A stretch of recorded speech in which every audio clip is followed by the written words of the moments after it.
Bonsoir mesdames et messieurs, bienvenue dans ce nouveau numéro de la Web TV des Louves, votre émission du jeudi qui regroupe l'actualité des Louves ainsi que celle du club avec les résultats des matchs et leurs meilleurs moments. Cette semaine au programme Nélio, courtier en assurance et aussi partenaire des Louves, la joueuse Thaïs Daden qui est mise en avant cette semaine et vous retrouvez comme d'habitude les actus, les infos du club avec les résultats des rencontres du week-end passé et le programme du week-end prochain. Le sommaire est annoncé, place aux partenaires.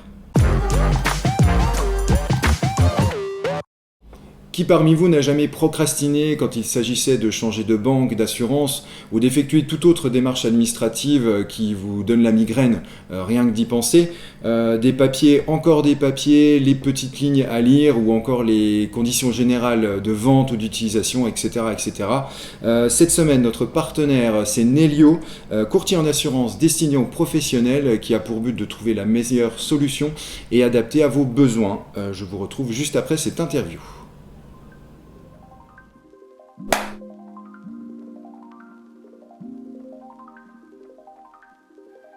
Alors, je suis Fabien Pell, qui est co-gérant de la société Nélio, qui est une société de courtage en assurance basée à Nancy. Alors, on a un bureau principal sur Nancy, un bureau secondaire en banlieue de Strasbourg, à Oberhausbergen, voilà, et notre activité va sur tout le quart nord-est, de Thionville à la Bresse et de Colmar à Haguenau. Oui, on gère aujourd'hui 1500-1600 entreprises sur le quart nord-est. Nélio a été créé il y a 2 ans, mais la genèse c'est SOCAS, Solution Courtage en Assurance, qui a été créé par mon frère aîné en 2013, avec un créneau, c'est la protection sociale du dirigeant et de ses salariés, prévoyance, santé, retraite. Et donc il est parti tout seul, il s'est développé avec une collaboratrice, ensuite je suis arrivé, une deuxième collaboratrice, et aujourd'hui le troisième frère nous a rejoints, on est une structure plutôt familiale et on est 9 aujourd'hui en tout à gérer le cabinet Nélio. Alors nous, Nélio, aujourd'hui, on ne travaille exclusivement qu'avec de l'entreprise, des petites entreprises de 1 à 20 salariés, des grands comptes avec quelques centaines de salariés, avec la première ADN du cabinet, c'est la protection sociale, prévoyance, santé, retraite du dirigeant et de ses salariés. Et depuis 2 ans, on a ouvert un pôle IARD, donc pour équiper nos clients sur les responsabilités civiles, les flottes de véhicules, les bâtiments, les risques cyber qui aujourd'hui sont un sujet majeur. Donc voilà, on intervient sur l'environnement des risques d'entreprise. Alors Nélio, on a passé un peu de temps pour trouver le nom parce que quand on a fusionné différents cabinets, on ne voulait pas faire comme tout le monde. On ne voulait pas avoir le mot courtage, on ne voulait pas avoir le mot assurance, on ne voulait pas frère, pelk. Et donc dans notre histoire, on aime la façon de voir le monde et l'écologie des pays nordiques. Et Nélio, en finlandais, ça veut dire carré. Et ce mot nous semblait rond et rassembleur. Et ça veut dire carré, et c'est ce qu'on prétend être. Le nom n'exclut personne. Et donc venez, voilà. Et par contre, nos méthodologies sont dans le respect et carré. Les méthodes, voilà, quand on dit quelque chose, on fait ce qu'on a dit. Et c'était la définition qu'on voulait donner aussi au sens de notre travail. Il n'y a jamais un enfant qui, à 5 ans, il a dit à ses parents « je veux être assureur ». C'est pas une vocation, ça fait rêver personne. Au contraire, on souffre beaucoup de mauvaises pratiques. Et donc on voulait vraiment se détacher de ça parce qu'on a aussi une philosophie dans le cabinet. Et avec nos clients, c'est tout par plaisir, rien par contrainte. C'est-à-dire que quelqu'un qui vient chez nous, c'est parce qu'il veut être avec nous. Et le jour où il veut partir, libre à lui. Il y a 20 000 assureurs sur le territoire, il trouvera son bonheur ailleurs. Oui, on est dans la proximité, on est dans le conseil, dans l'accompagnement. Et si le client se retrouve dans nos méthodes et dans notre personnalité, parce qu'à travers Nélio aussi, le nom, on a essayé de développer un savoir-faire et un savoir-être. Et on met plus en avant ce genre d'éléments que l'aspect commercial, on doit faire des affaires. Non, cet environnement fait qu'on a une méthodologie de travail qui nous fait faire des affaires et qui nous fait gagner notre vie. Et donc on ne travaille pas à l'inverse en disant il faut que je fasse des affaires pour gagner ma vie. Ça vient, c'est vraiment le résultat du travail qui est bien fait. Aujourd'hui, le meilleur indicateur, c'est qu'on est recommandé par des prescripteurs, on est recommandé par nos clients. Donc c'est une fierté parce que quelqu'un qui est satisfait de ton travail, qui te recommande, c'est jamais évident de recommander quelqu'un, un tiers, et c'est ce qui se passe souvent pour nous, donc pour l'instant ça se passe bien et tant mieux. Sur la société, on a on est tous les trois des anciens sportifs avec les frères, et c'est vrai que les codes et les valeurs du sport, aujourd'hui, c'est ce qui nous anime, à savoir le travail collectif, la résistance à l'échec, se fixer des objectifs et les atteindre. Ben voilà, nous, tous les jours, on pilote notre entreprise comme on était sur un terrain ou à l'extérieur du terrain quand on a eu une petite expérience en tant qu'entraîneur, éducateur. Donc ça, c'est les liens fondamentaux et qu'on remet dans l'entreprise et qui fait qu'on s'éclate. On prend du plaisir à faire ce qu'on fait, on prenait du plaisir sur le terrain de volley. Aujourd'hui, on prend plaisir et nos collaborateurs prennent plaisir chez nous, j'espère. Alors moi, j'ai la particularité d'être un produit de la Fédération française de volley, c'est-à-dire que j'ai commencé par les sélections départementales, régionales, le pôle espoir, le pôle France. Ensuite, j'ai eu une carrière de joueur de volley, donc j'ai été pro pendant une dizaine d'années. Je suis marié à une Ukrainienne qui était professionnelle également à Vendeuvre. Mes frangins ont été joueurs de volley, donc le volley c'est notre vie, donc le lien il est direct et donc voilà, et aujourd'hui on joue encore un petit peu, on a créé un club loisir avec les amis, parce qu'entre le métier, la vie de famille, c'est compliqué de trouver des créneaux, mais voilà, on a un club loisir et puis on essaie de s'amuser. C'est la troisième année qu'on est avec les Loups. On a un lien particulier avec Pierre Mercier, qu'on connaît bien, qui a des activités dans le volley depuis longtemps et pas que à Saint-Dié. Donc nous, étant volleyeurs, forcément, on connaît Pierre. Moi, j'ai commencé ma carrière de joueur et fini ma carrière à Épinal. Et Pierre a toujours été un des partenaires principaux aussi de mon club. Et aujourd'hui, pouvoir aussi l'accompagner dans son projet un peu dingue, mais totalement réaliste, ambitieux. Donc c'était un peu un retour à donner à Pierre pour ce qu'il avait fait quand j'étais jeune joueur. Et voilà. Moi je sais qu'il a participé de façon indirecte à mon évolution. Il m'a permis de gagner ma vie à un moment donné, quand j'étais joueur, quand j'étais entraîneur, parce qu'il a soutenu notre club et c'est jamais évident. Et Pierre a toujours été généreux avec les sportifs. Et aujourd'hui, il décide de se lancer dans l'aventure. J'ai une entreprise, ça se passe bien, donc on essaie de l'accompagner comme on peut dans son aventure.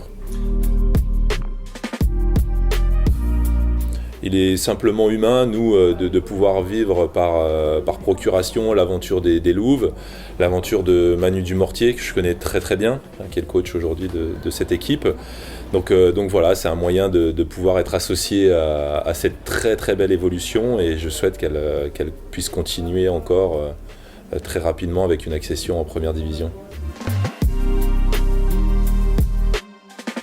Alors l'histoire veut que quand on est rentré en contact avec Pierre pour être partenaire de son aventure, il nous a demandé sur quelle position on voulait être sur le maillot, il restait ça. Et nous étant joueurs de volley, il y a une place qui est privilégiée, c'est sur le short ou sur le boomer des filles, à cet endroit-là. Oui, on n'apparaît pas sur les photos officielles, mais quand on regarde une diffusion d'un match ou les photos qui apparaissent dans la presse, ce qui ressort le plus, c'est cet endroit-là, parce que souvent, il n'est pas mélangé à d'autres partenaires. Donc nous, il nous semblait tout à fait normal, logique de se retrouver ici, et la place était libre, donc tant mieux pour nous. Alors j'ai une petite dédicace, parce que j'ai été soufflé dans les oreilles par mes frères, il faut que les filles soient efficaces. Donc ça c'est une création Nélio, c'est une contraction entre efficace et classe. Soyez efficace, et petite dédicace à Manu que je kiffe. Bon match avec ton homologue André, le match va être explosif et voilà, faites rêver beaucoup de monde, parce que le sport c'est des émotions. Voilà une approche professionnelle à laquelle on ne s'attendait pas.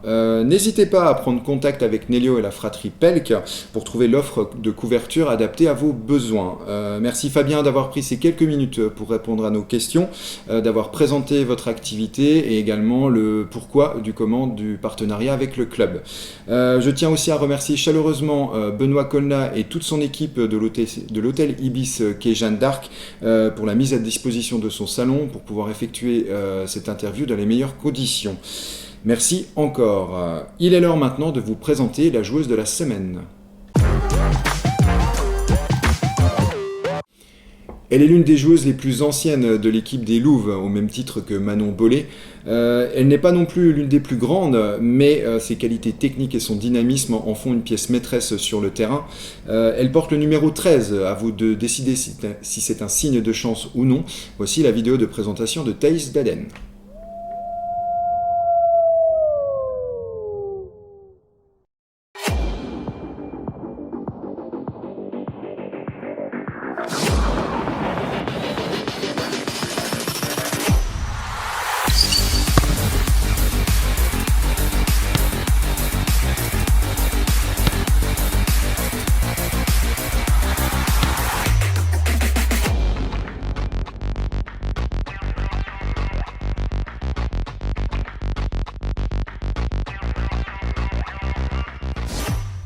On ne change pas une recette qui fonctionne. Pour les habitués, vous savez que suite à cette vidéo de présentation, s'ensuit un face-à-face un petit peu plus intime. Il y a quelques semaines, nous avons eu rendez-vous avec Thaïs qui nous a montré un tout autre visage que celui que vous pouvez voir sur le terrain. On a décidé de partager cette interview avec vous.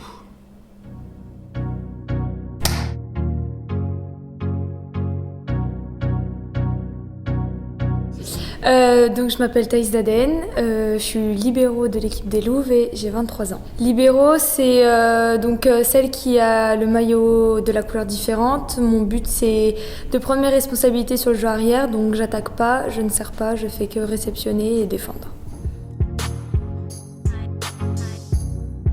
Alors je suis née à Quimper et j'ai grandi en Bretagne, à côté de la mer, donc j'ai eu une scolarité normale jusqu'à ce que je rentre au pôle, où du coup c'était sport-études.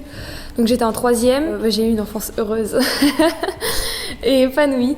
Et après j'ai commencé le sport-études avec le pôle, j'ai quitté le pôle pour faire le centre de formation à Quimper. Et après j'ai passé mon DUT-TC en études supérieures, j'étais toujours au centre de formation à Quimper et où j'avais un aménagement à ce moment-là par contre. J'avais le droit de pas aller en cours parce que j'allais au volley. Voilà. Et j'allais vraiment au volley. Je crois que j'ai commencé en CE2. Alors mes parents ont voulu que je fasse beaucoup de sports différents et même moi j'aimais bien le sport donc j'ai touché un peu à tout. J'ai fait tennis, danse classique, ça c'était le must ça, avec ma grâce internationale. Non mais gym, planche à voile, voile tout court, j'habite à côté de la mer donc voilà.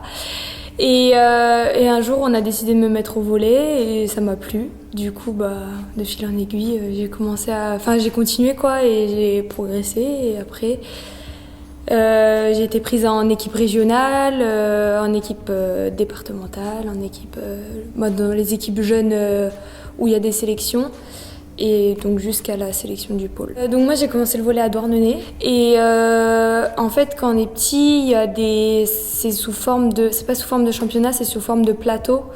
Et plus tu réussis un plateau, mieux est ton niveau de plateau, on va dire.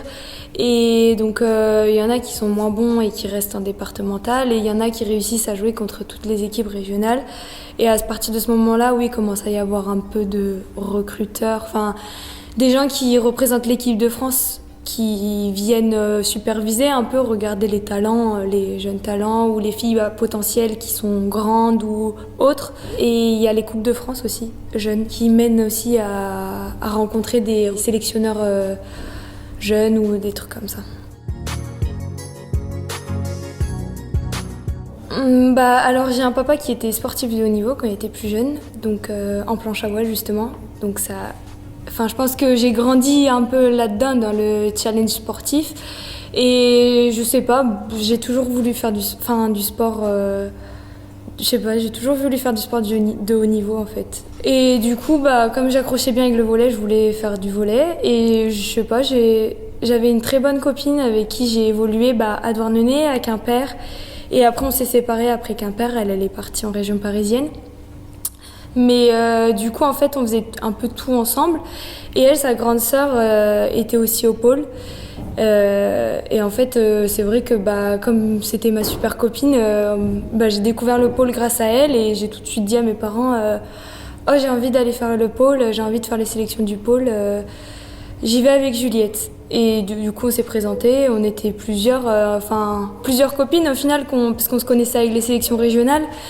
Et on s'est présenté, il y en a qui m'étaient prises, d'autres pas prises.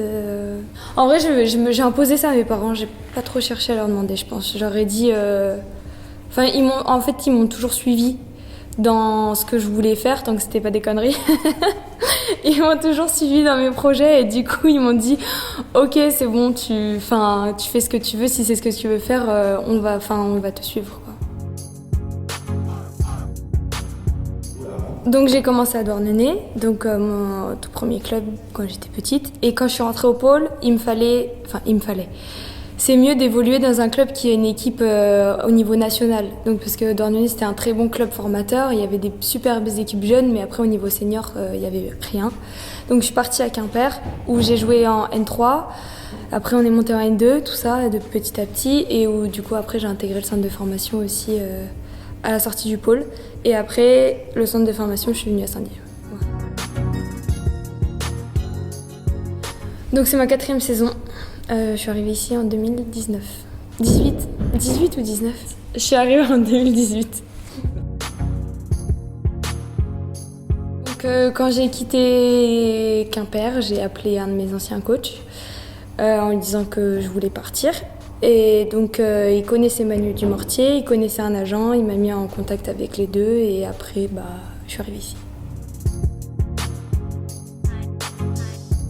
Alors, quand je suis arrivée, elle venait de monter de N2 en élite. Il restait plus grand monde, je crois. Il restait Jody et Jody Larson, Andrea Matteo. Ah, et Candia Sissako, 3. Et Manon. Mais Manon, elle était arrivée en milieu de saison de l'année dernière et du coup, c'était sa première vraie saison dans un nouveau collectif, quoi. Et mon intégration avec les anciennes choses, ça a été.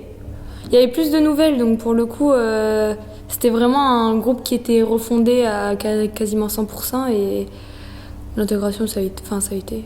Manu était là, il a tout de suite fait des trucs collectifs, même en dehors du volley. Pierre est venu se présenter, tout le monde était venu se présenter et puis c'était la première fois qu'ils avaient une équipe semi-professionnelle. Du coup, c'était... ils voulaient... pas qu'ils veulent plus intégrer personne maintenant, bien au contraire. Chaque année, ils font des super choses, mais c'est vrai que...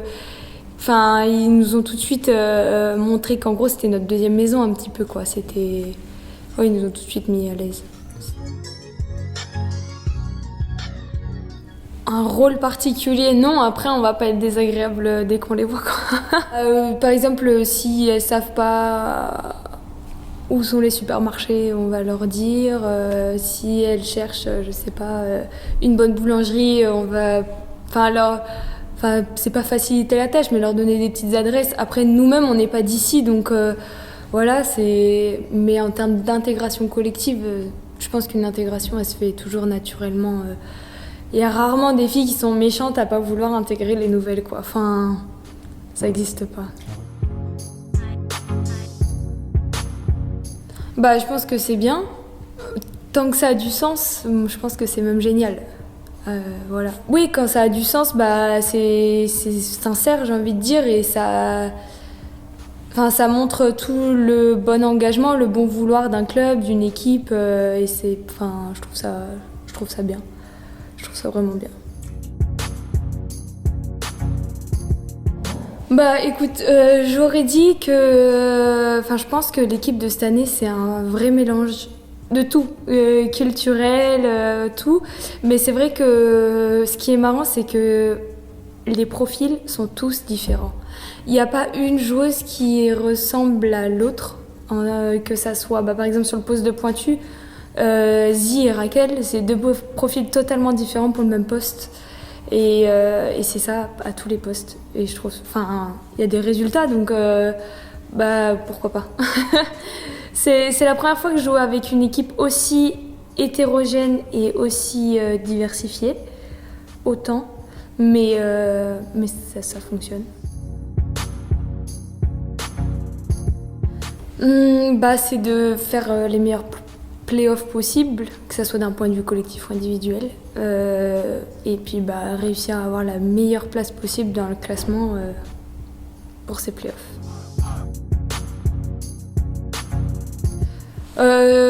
Mes projets sportifs, là on va se focaliser sur la fin de saison et sur les playoffs.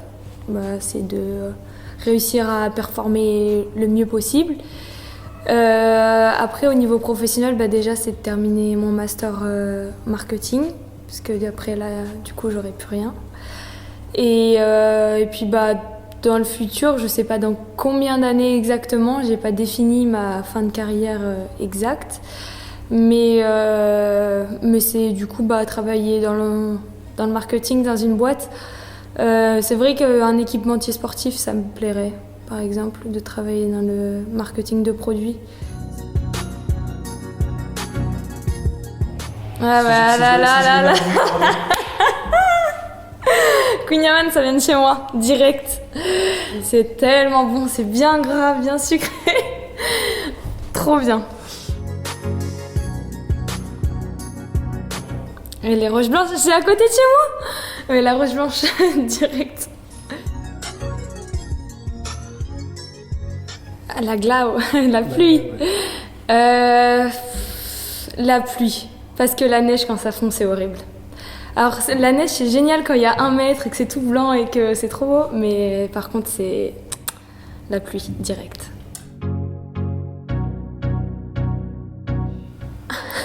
Alors Clara Luciani, c'est sûr que non. Et l'autre, je sais pas qui c'est. Franchement, en donnant un truc actuel, là, tout de suite, maintenant, je dirais Burna Boy.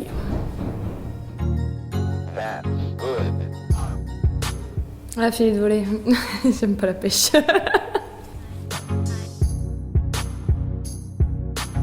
je déconne. Merci d'être aussi nombreux à tous les matchs et de nous supporter de plus en plus. D'ailleurs, samedi, il y avait grave du bruit contre le match de Arnes, donc on vous attend nombreux samedi. J'ai bugué, je sais plus quel match c'est. Vous retrouverez Thaïs sur le terrain dès ce samedi face à Istres. Nous y reviendrons un petit peu plus tard dans l'émission. Merci à toi Thaïs d'être venue te présenter un tout petit peu plus à tes fans et ainsi qu'à ceux du club. Et maintenant, place à l'actu. Depuis ce lundi, le pass vaccinal n'est plus obligatoire pour entrer au POJC. Tout le monde est désormais invité à venir voir le match, à condition d'avoir un billet d'entrée, bien évidemment.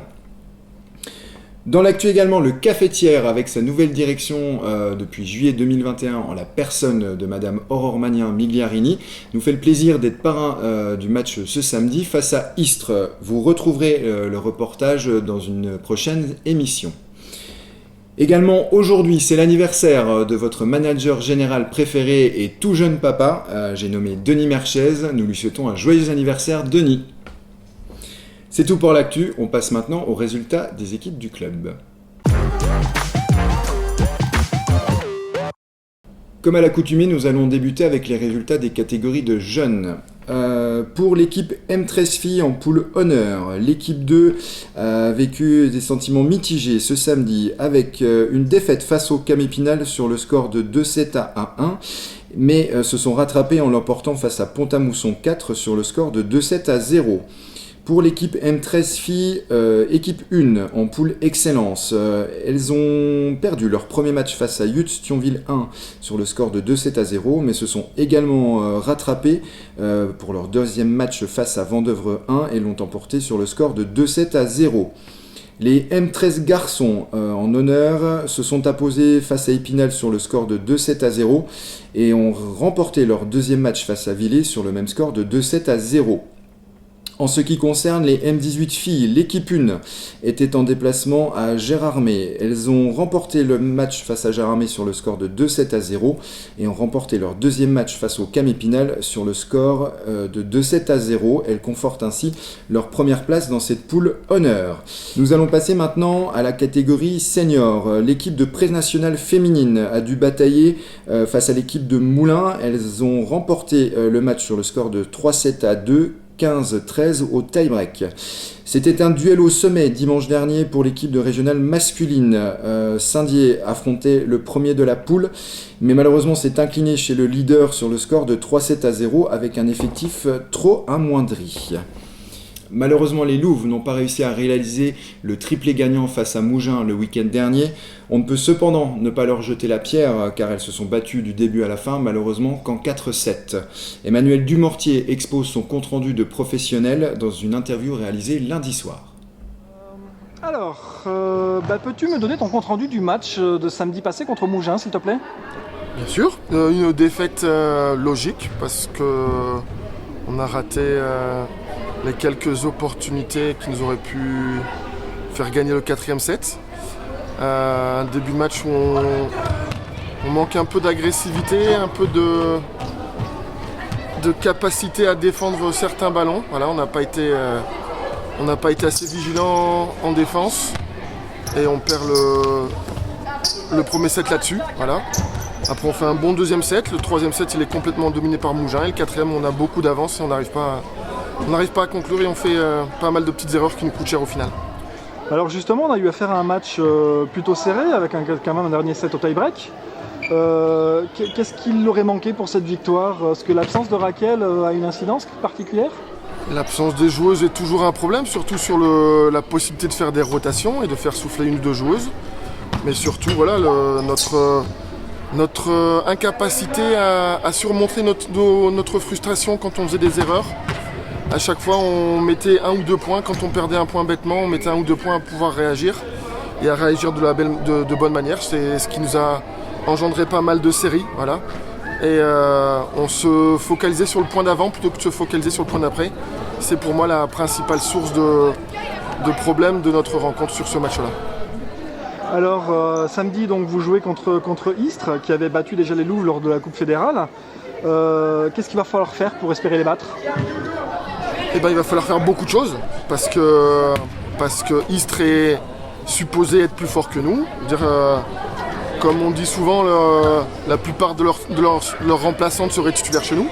Donc ça va être chercher un nouvel exploit, essayer de battre Istres pour la première fois de notre histoire parce qu'on a à chaque fois perdu contre elle. Donc faire un très très gros match et espérer qu'Istres ne soit pas dans un bon jour. Et quoi qu'il en soit, être combatif jusqu'au bout pour espérer emporter les 1, 2 ou 3 points. 2 ou 3 points, ça sera une très très belle opération. Très bien, merci beaucoup Emmanuel.